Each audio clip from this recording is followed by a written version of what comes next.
Welcome to The Explainer. We are in a high-stakes cryptographic arms race. Seriously, the very tools that protect our digital lives today could be completely shattered by the computers of tomorrow. So how do we defend ourselves? Well, the answer lies in a brand new kind of digital shield, one built specifically for a post-quantum world. Okay, so first things first. Let's get our heads around the core idea here. A zero-knowledge proof, or ZKP, as you'll often hear it called. It really does sound like magic, but it's totally real. Imagine proving you know a password without ever actually showing anyone the password. That's what a ZKP does. It's a huge cryptographic breakthrough, and the implications for our privacy and security are just massive. To really make this click, let's use the classic cave analogy. It's super simple. Picture a cave with two paths and a secret door connecting them inside. You go in, your friend waits outside. They yell out which path they want you to come out of. And because you have the key to the secret door, you can always exit from the correct path. You do this enough times and your friend becomes totally convinced you have the key. But here's the kicker. They never, ever saw the key itself.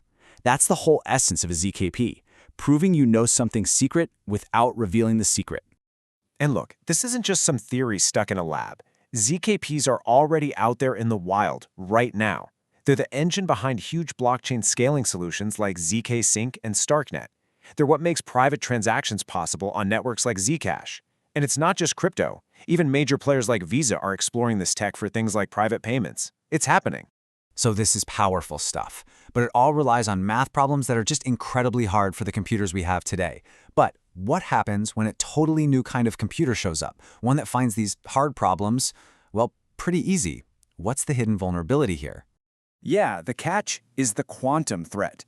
We're talking about quantum computers.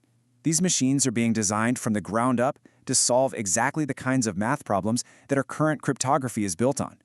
This could potentially shatter the security of so many of our digital systems, and that includes some types of zero-knowledge proofs. To really get the defense against this threat, you've got to meet the two main families of ZKPs. Think of it like this. On one side, you have ZK snarks. They're the established guard. You know, they're famous for being tiny and super efficient. And on the other side, you've got the new challenger, ZK Starks. They're built for scale and transparency. Now, this lays out the trade-offs perfectly. Look at Snarks, small proofs, fast verification. Sounds great, right? But notice those two key issues. First, they need a trusted setup, which can be a single point of failure. But more importantly, look at that last row. Quantum resistance? Low. That's because their security is based on math that quantum computers are expected to break for breakfast. Starks, on the other hand, were designed to fix both of those problems.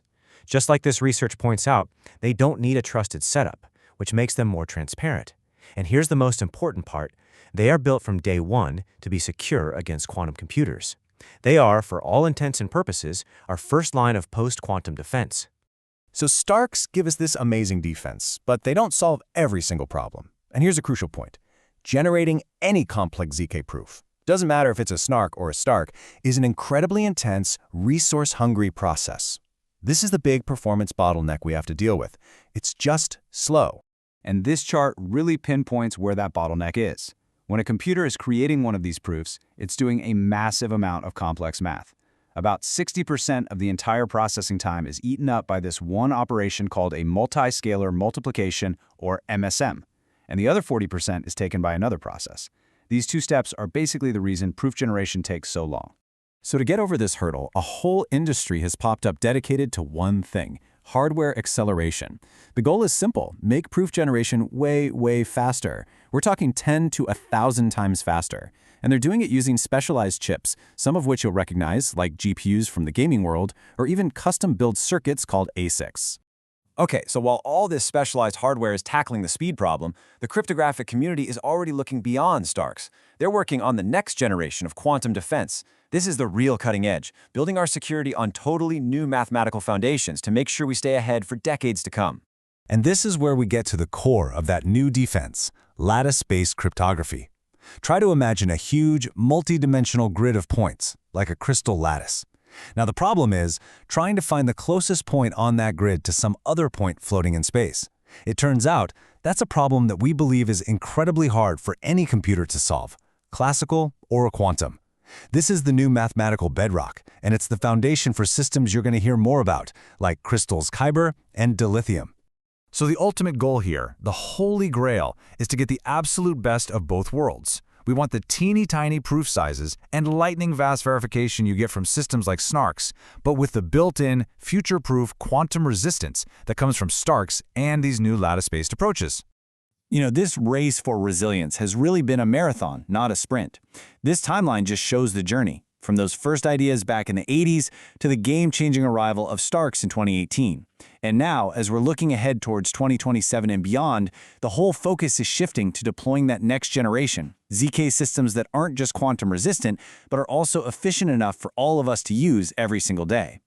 So what we're left with is this constant, fascinating race between the code makers and the code breakers. The real question isn't just about who's going to win. It's about how this ongoing battle is going to shape the future of our digital lives. I mean, every online transaction, every private message you send, it all relies on the innovators staying just one step ahead. The security of our entire digital world really does hang in the balance.